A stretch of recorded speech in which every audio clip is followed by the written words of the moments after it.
It's time for Quick Calls with Mike the Ref on the Edmonton Sports Podcast Network. Hey folks, it's Mike the Ref here, and we're at the Steel Heights Community Hall with RCW Summer Breakout Tour Edmonton stop.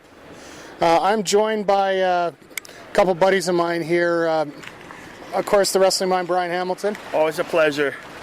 Well, I'd reserve that. Come up with new ones. Well, no, I just have to reserve that on a night like tonight. Yes. And a special guest, due to the fact that I wasn't really involved in this card personally. Billy Bob has agreed to join us here for the show. Pleasure. Now, there were 7 great matches on this card. I'm taking words out of Brian here, but Yes. I'm going to go right off the beginning here, and just to let everybody know, I was released to my duties as RCW Commissioner to start the show off. Menestro has taken over the duties as full-time Commissioner. Good on Menestro for getting the position.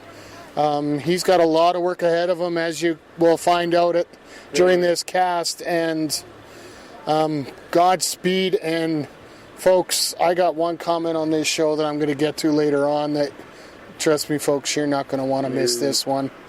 But let's get to the matches first here. Right off the bat, we had a United Junior Heavyweight title match with Scott Justice taking on the champion Tornado Tony Kazina. Now, from what I saw, this was an absolute barn burner of a match between these two, with Kazina coming out on top. Brian, your thoughts on the match? Oh, this was a great match between a veteran and a young up-and-coming star in Scott Justice. My God, these guys were going back and forth, move for move. In the end, Tony got Scott in a submission hold, and Scott had no other way but to tap out, so Tony keeps his belt, which this match I thought was a great opening contest to get the crowd going tonight. Billy Bob? Yeah, same thing. It's a great opening match to start the show. Got the crowd into it. Tony got the hold on him, and Scott tapped out. Great match. Absolutely. And it looked like, what was it, sort of a reverse Boston Crab was the setup for it there? So, sorry, we're getting partially eaten alive by bugs here. So we're going to, if we speed through this, there might be a reason why here. Going on next is a 6-man tag team match with the team of Garrison Creed, Jacob Creed of CWE, teaming up with the Barricade, taking on the team known as the Center of the Universe, Zach Mercury, the Great Ali, formerly known as Tiger Ali, and the Irish Hooligan Dan O'Burns. Now, the cohesive chemistry of the team of the Center of the Universe ends up getting them the victory with essentially a heart attack, except with a big boot from Mercury, with Ali holding, I believe it was Creed in the, Garrison Creed, there's two of them, in the prone position there off the atomic drop. So, Billy Bob, what's your thoughts on this match here? For the hooligans, the hooligan using his weapon on him. I sort of missed that part here. He used to hit Garrison Creed in the back of the legs, which set up the move to get the pinfall. Yeah, with that. The ref was distracted. With that lovely stick that Dano gets to walk around with here. Yes. But otherwise, it was a great match for the 6 of them. Except for the hooligan using the weapon, I think it was a great match. Brian? Oh, this is a great match overall. 6 great guys going at it. I love seeing Jacob Creed and Garrison Creed. Great to see them out here. They did a great job teaming with Barricade, but in the end, they fell short to Mercury, Burns, and Ali, which was a fantastic match. Great for them. So who knows what's up for this trio of people here. Absolutely, and I hope we get a chance to see a team like Garrison Creed and Jacob Creed come out, whether it's in singles or in a tag team competition once again. Yes. Jacob keeps improving every time he's out in the ring, and just proving the kind of talent that there is all across Western Canada. Now, going from a ton of talent to somebody that, let's face it, we know doesn't have a lot of talent. As commissioner, I did everything in my power to eliminate this match, but unfortunately Steven Stiles had the RCW head office under his pinky finger and forced this match to happen. Thaddeus Archer versus UGG. Now, hands up anybody that actually thought that Thaddeus was going to win this match. I don't see any hands up here. I know this is a podcast, folks. Relax. But who do we see at the end of this match after Ugg has been absolutely trouncing Archer all over the place? Man, I'm starting to stutter my words. But Vince Austin. What the hell? And I managed to get a few delirious words in with him after. Apparently, he's now known as the Strangler. He came out with a coat hook and had it wrapped around Ugg's throat with the referee distracted, and ends up getting the one. Thaddeus Archer got the 1-2-3 over Ugg. Holy crap, what the hell happened? I think hell just froze over tonight. I don't think anybody expected that, and especially to see the Strangler, Austin. Whoever would have thought we'd see him back in RCW? Last time we saw him, he was getting carried, or he left it. Who knows? He left in a big huff at the 14th anniversary show. Exactly. Or, sorry, the 13th anniversary show. We haven't seen him in almost a year. And wow, what crazy. Billy Bob? Yeah, where did... well, Archer said that he had a surprise. I didn't know it was going to be this big of a surprise, having Austin show up. Absolutely, and I wonder what Austin's going to be doing and how stable he is, because he doesn't look very stable right now. No. This is a big mess for Commissioner Minestro to settle down here. But then going from there, we had a tag team matchup. More fans going by the podcast, so we had a tag team match of Cameron Stevens and Kurt Simmons taking on the CWE team, I guess would be the best way to put it, of Tasty Travis Cole and K-Doss. Now, Cole has adopted a rather unique gimmick over the last year or so here since he's left being the top prospect in RCW. And unfortunately, it didn't work out for him, as the team of Stevens and Simmons ended up pulling out the victory. I'll be honest, guys, after the Austin incident, I was going to track down Vince. So your guys' thoughts on the match, because I didn't get a chance to see it. Go ahead. I thought it was a great match here. We had the K-Doss and Travis Cole teaming up. They're a great team, but in the end, they couldn't get the job done. But Cameron Stevens and Kurt Simmons, they look like a great team. I think they should dub themselves the Monsters at Rock, because, my God, they were all over the ring and with great teaming with these guys. I love this team. I'd love to see more of them. Hopefully a title shot in the line for them in the future. Billy Bob? I think if Travis Cole would wrestle instead of his fooling around, I think he'd be a better wrestler than what he does in the ring. But Cameron and his partner, 1, 2, 3, give him victory up. I enjoyed them. All right, going on from there, we had the return of the First Nation sensation. My God, if there's one thing that'll put a smile on my face, it's seeing Wavell Star. God. He is one of the guys I enjoy so much seeing in the ring. Yes. And this was an open challenge by Big Jess Youngblood, one half of Team #TopTalent.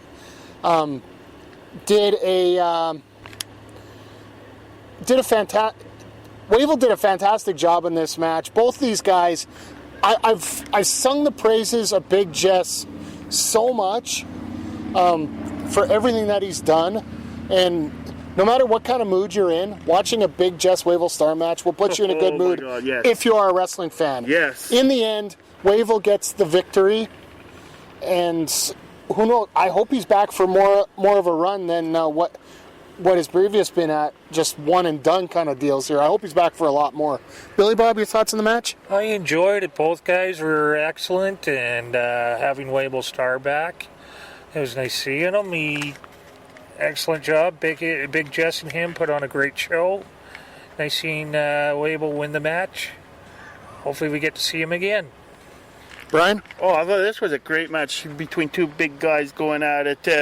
I love watch Big Jess, but just to see Wavell Star, my God, he is so. Every time we see him, he's so much better in that. And the ending was just great, because he got Big Jess tied up in a tree of wool, took the ref and had him look check out something on the turnbuckle. It was a fan in the crowd. In the crowd, yes. And then Wavell goes back and gives a shot to the young bloods and picks up the 1, 2, 3, which I thought was a genius move. The ref did ever seen it. Well, it was a Samoan drop that did get him the victory in the end there. So, but still, it was a great setup to get the win.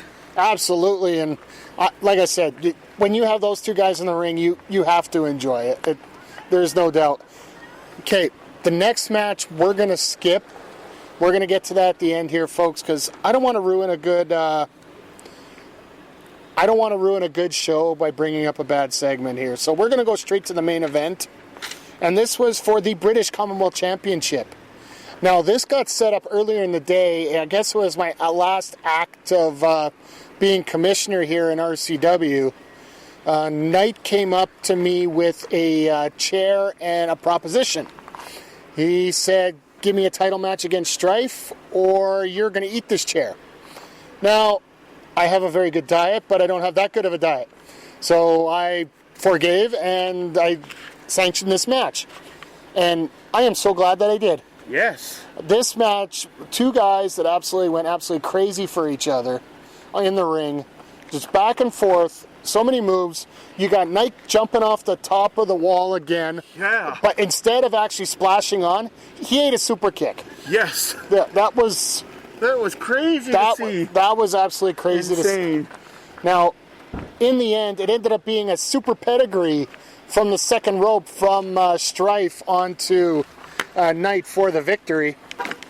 Now, what are your guys' thoughts on the match here? Because this was a hell of a main event. I love the fact that I booked a good main event for this card. Brian?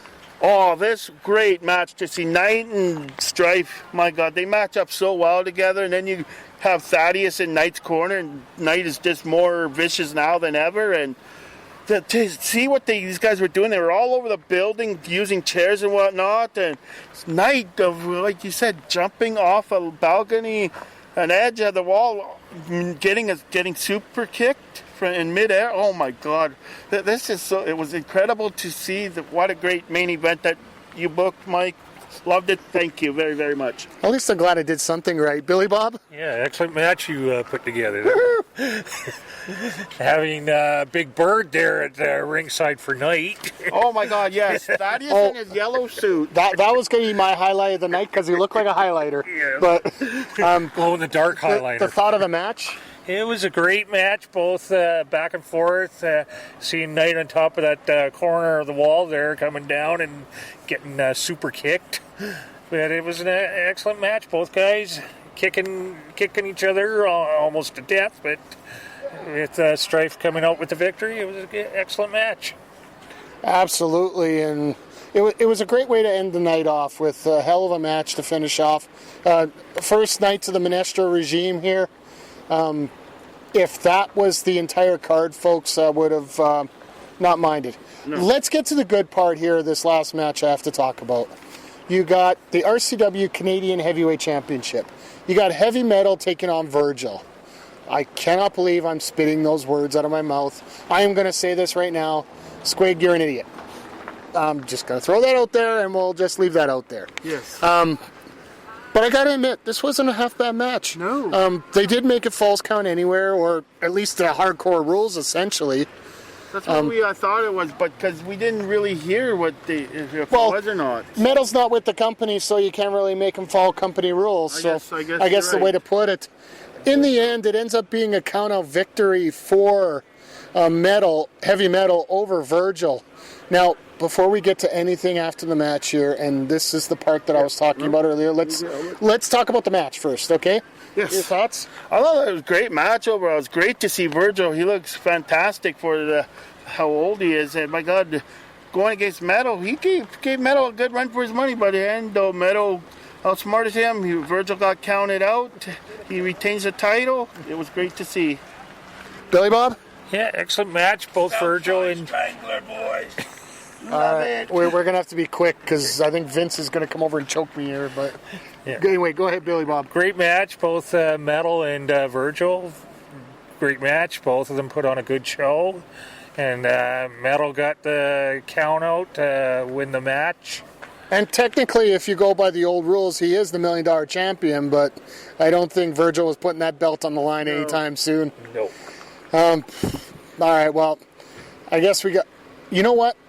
But, let's get... No, we're going to get to that point, but we're going to go with the highlights of the night right now and the surprise of the night, and then we'll get to this last little part here.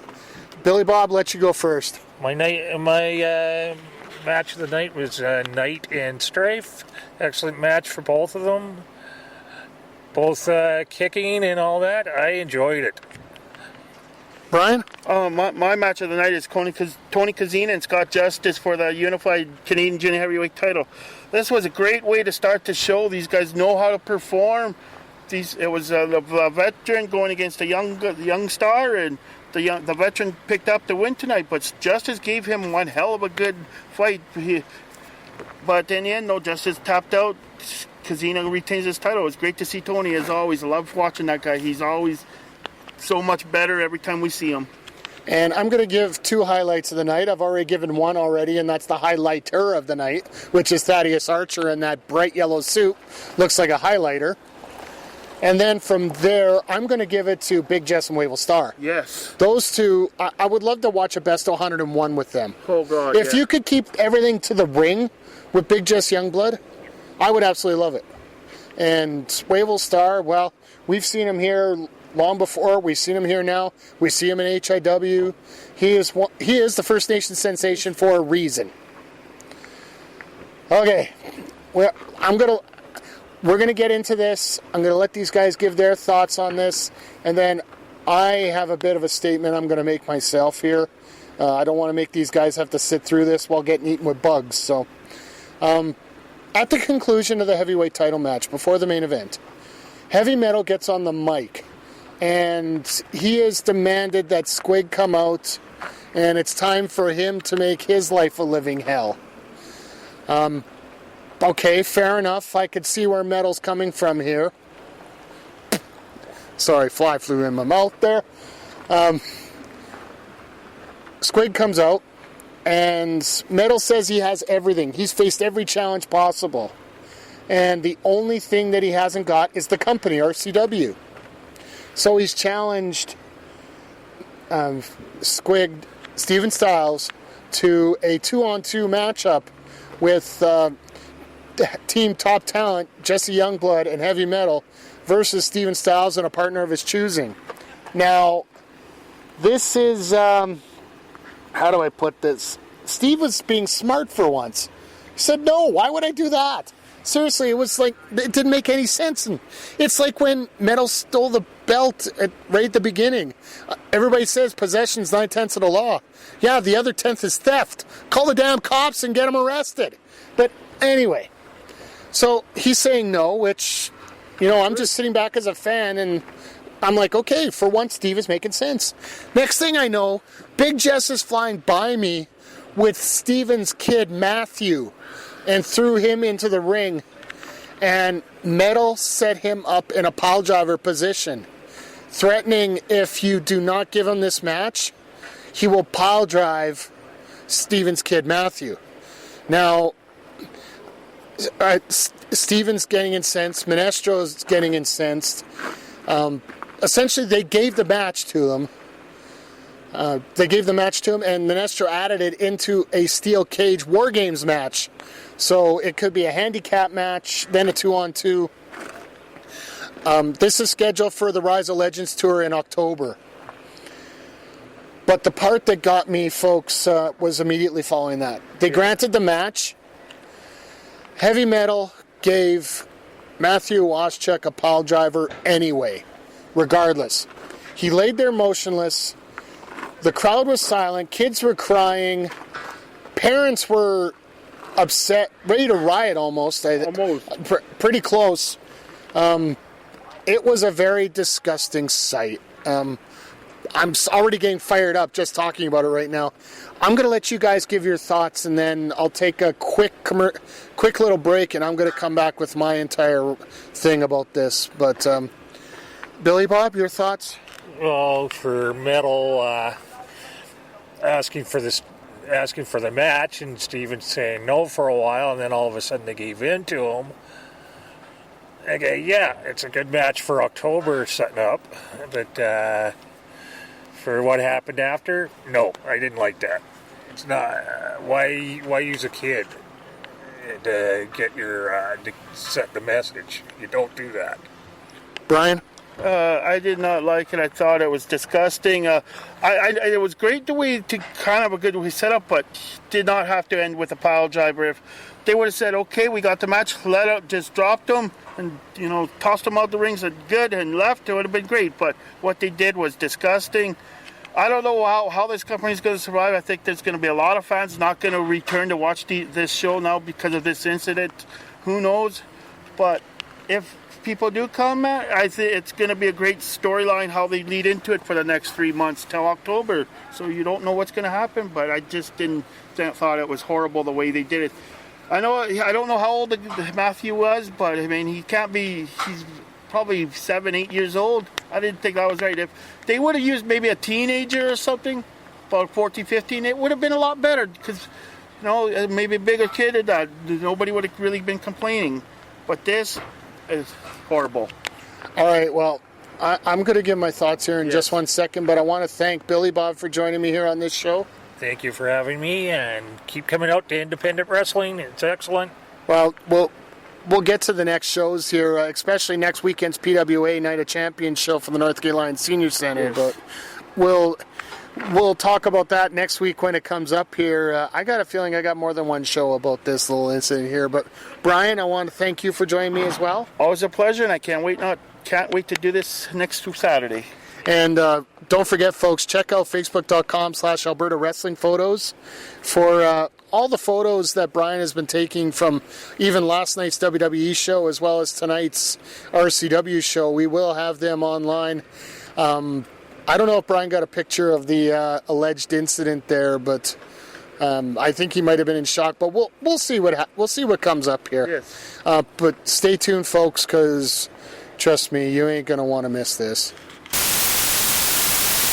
All right, folks, Mike the Ref here, back at Edmonton SPN World Headquarters here. I wanted to take a little bit of time, collect my thoughts, try to make a little sense of what happened here. I want to thank once again Billy Bob and the Wrestling Mind Brian Hamilton for helping me out with this quick call show. Before I begin, there's a couple things I have to get cleared up before I continue on and talk about what happened in this incident and why it upset me so much. First of all, I'm going to have to pull back the curtain a little bit on this one, but the firing that I had earlier tonight, that actually was me asking for my release from any on-camera position with RCW. I've had to cut back in the amount of work that I do, and that is also including attending shows due to the YouTube ad boycott and the lack of a revenue stream able to come in at a sufficient pace for me. I've had to readjust what I'm doing in terms of workload, so that included any on-camera appearances, and a lot of the stuff that I do, including the Breakout TV and the CWC Evolution that I do, is done remotely, and it's done from Edmonton SPN headquarters, so I can do that without actually being at the physical facility. So I asked to be written off, and I do sincerely hope that Menestro does a good job in the commissioner's role going forward here. I could see it's not going to be an easy job for him based on what you saw earlier tonight.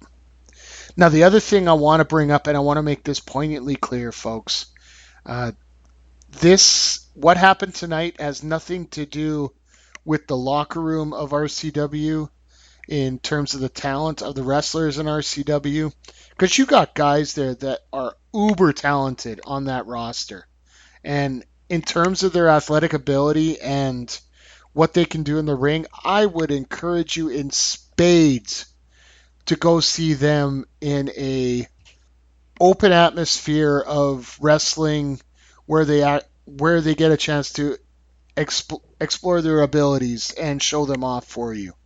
You got young guys like Cameron Stevens, Tiger Ali. You got veterans like Strife, Scott Justice, uh, the Universe, Zach Mercury. All great workers. Like some of the guys on this roster just astound me at how good they are in the ring. So I do encourage you to go out and see them work and ply their trade. This specifically has to do with this incident and this booking of this incident. All right, folks. I got to find some way to creatively get into this, and I just don't want to start making it sound like I'm throwing a bunch of insults out about an incident like this, even though as a fan, that would be your first reaction. For me, I want to break this down and I want to explain why I am so upset about this incident. Now, you heard earlier, just before we took the break here, Heavy Metal demanded a match with Steven Styles for control of the company. Similarly to what happened with Bryce Slammersova and Steven Styles earlier this year in January. Steven this time did say no. Big Jess came out, put little Matthew in the ring, set up for this pile driver, and threatened to hit him with a pile driver if he didn't get his way and get this tag team match for control of the company. Match was made, and the added stipulation was War Games, and then Metal decides to execute the pile driver move anyway, regardless. Now, before I get into the why, I'm going to talk about the what. I'm going to say this. Heavy Metal is one of the most gifted wrestlers, well, he's one of the most talented wrestlers that you will see in a ring. And from the angle I saw, and I'm very confident in this, he did the move about as safely as you can to somebody that size and make it look realistic. Matthew's head, I would have to say, is a good 4 or 5 inches above the ground. Clearly, there was not going to be any trauma there. Matthew sold it like a son of a you-know-what. He was great. I actually talked to him after the show, and he was actually really happy at the reaction he got from the fans. He thought there was a lot of shock. He saw the tears, and he's like, wow, I did that? It's a wrestling bug. I get it. You got the reaction you wanted in his eyes. Now, when I saw this incident here myself, I took a second, saw the reaction of the crowd. First thing I see is little kids crying. Okay, they don't know any better. You go up, you console them, you just let them know, okay, he's okay, they're taking care of him. Kids had a tendency to believe me for some reason, so take care of them. Then I got the parents outside that are not only upset, but they're also angry about who would allow this kind of thing to go on in a wrestling show. Because let's face it, these parents, they know it's a work. They know it's fake. So who would actually allow a situation like this to occur? You got a kid who obviously is not licensed to be in the ring. I understand he's been in the ring. He's taken bumps. I've seen him take bumps in practice. Like before the doors open and whatnot, he's in the ring. He's flopping around. I've seen him take bumps in the ring before, and I know the kid can handle it, but that impression of having him in the ring and have that happen is just way too much for somebody to stomach who isn't very familiar with the business. One thing I will say with confidence is the fact that he is not a licensed wrestler, because let's face it, no preteen is going to be licensed as a wrestler or somebody in that position. Now, the second part of this is the move itself. One rebuttal I heard, because I did talk to a few of the wrestlers after the show, because everybody saw that I was visibly upset about this situation. And a lot of people saw the post that I put on Facebook. They said, well, what's the difference between the super kicks that the Young Bucks did on a 9-year-old girl? Or if you want to hit it hometown flavor, what happened with young Cody in MPW last September when he got clotheslined with a kendo stick. Let me just simply say that a clothesline, a kick, while those can be dangerous, the level of relative safety on those moves is a lot higher. It's a lot safer for those moves than the element of difficulty in a pile driver. As much as I give Heavy Metal credit for what he does in the ring and how safe this actually was, there is a very high potential for this to go wrong.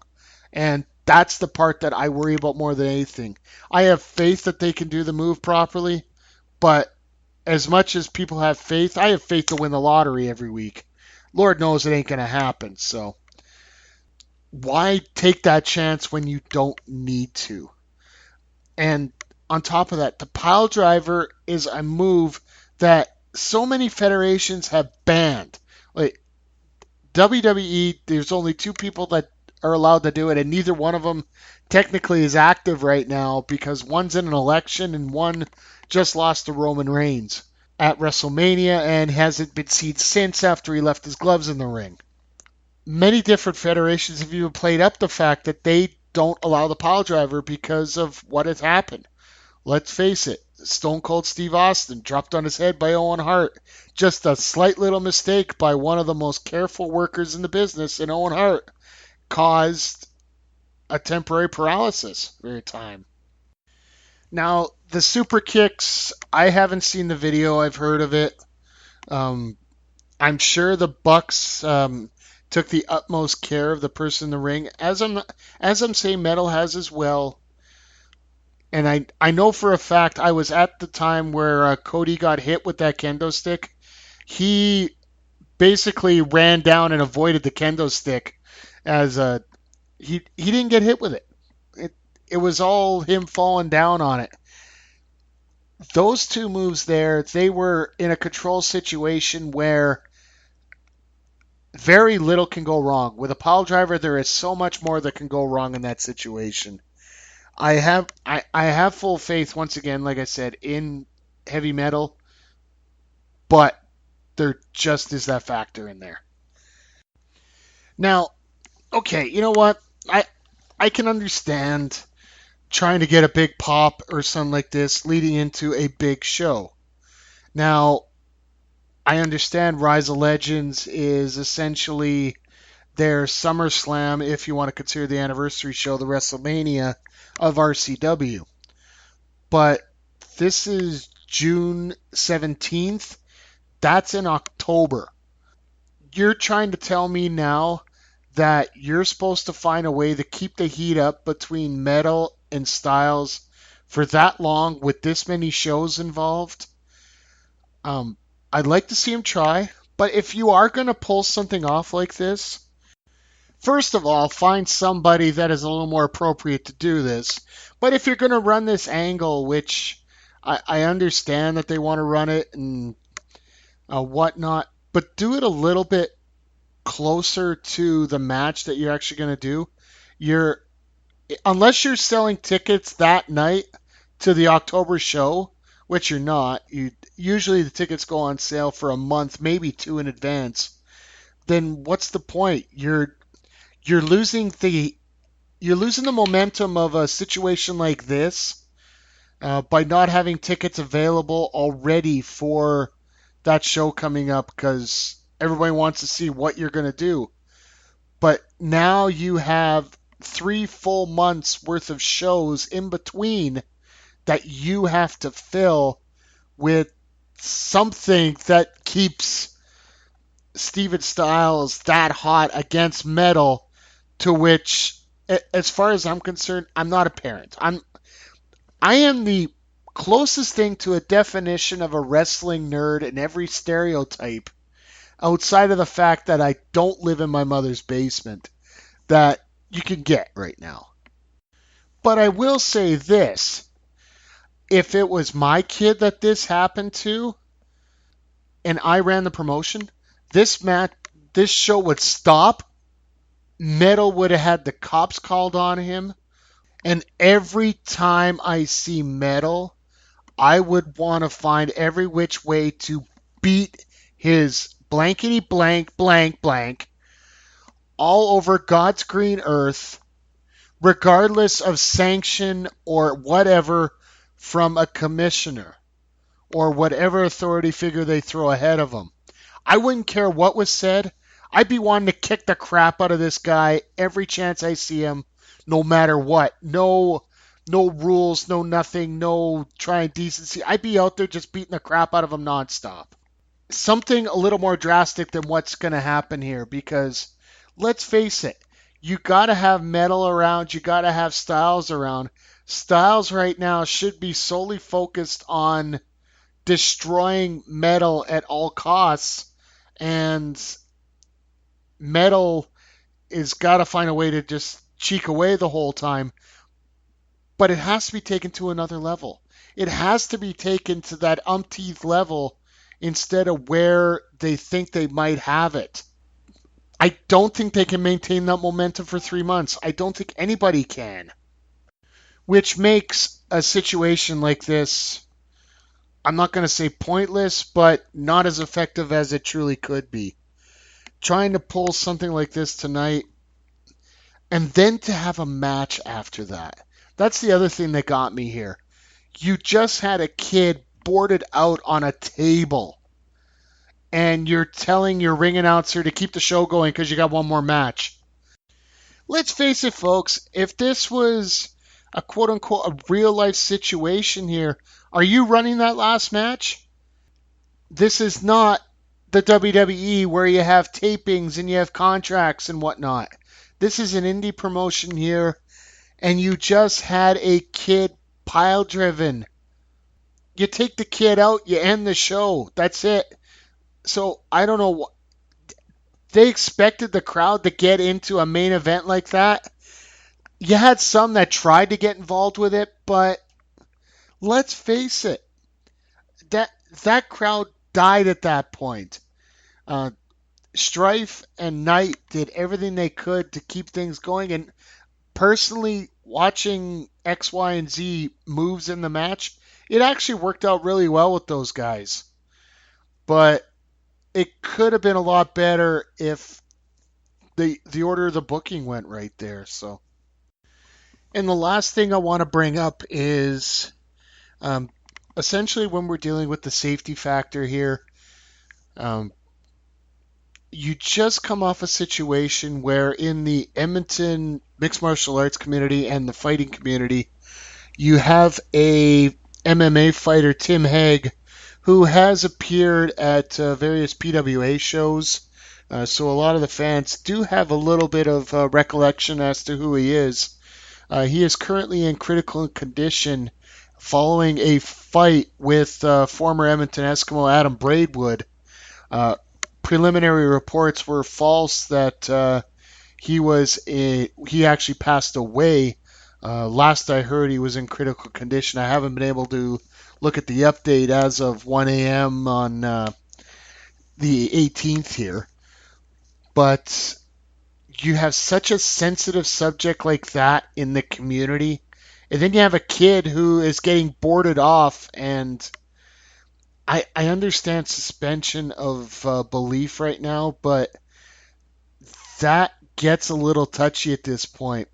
If you got a wrestler that just passed away, for example, that a lot of people knew in the area, would you run an angle now that somebody so sensitive would get hauled out? Because let's face it, folks, a kid is not going to take the same amount of punishment as a grown adult.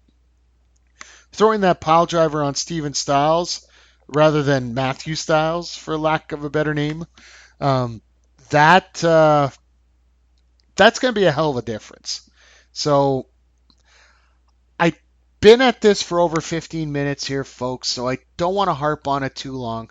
But the long and the short is, keep the kids out of the ring. If you're going to do something like this, I pray that you don't use somebody like that. But even if you are, make sure there's going to be a decent payoff off of it. And to me, it just doesn't make sense. But I'm going to wrap this up here, folks, because, yeah, like I said, it's been over 15 minutes here. I've been talking about this. And in real time, it's taken me about an hour and a half to get these 15 minutes put together. So our next quick call show is going to be coming from the Northgate Lions Senior Center with PWA Night of Champions. We got a hell of a card set up there, and we're going to have a hell of a roster here going through it. I am going to have a very special edition of the Blown Call Show coming up this week. You're going to see why it's special when it comes to our YouTube channel. Make sure you check out youtube.com/C/Edmonton Sports Podcast Network, because I might have a little bit of a surprise on there for some of you guys. Once again, I want to thank the Wrestling Mind, Brian Hamilton, and the Eskimo fanatic Billy Bob for joining me here on this show. And I want to thank each and every one of you for listening. Make sure you're out there supporting good independent wrestling. And this is Mike the Ref saying, if you're going to make a good call, make a quick call. And this has been Quick Calls from the Steel Heights Community Center with Real Canadian Wrestling Summer Breakout Tour Edmonton Stop here on the Edmonton Sports Podcast Network. This has been Quick Calls with Mike the Ref on the Edmonton Sports Podcast Network. Contact us on Facebook or check out edmontonspn.podbean.com.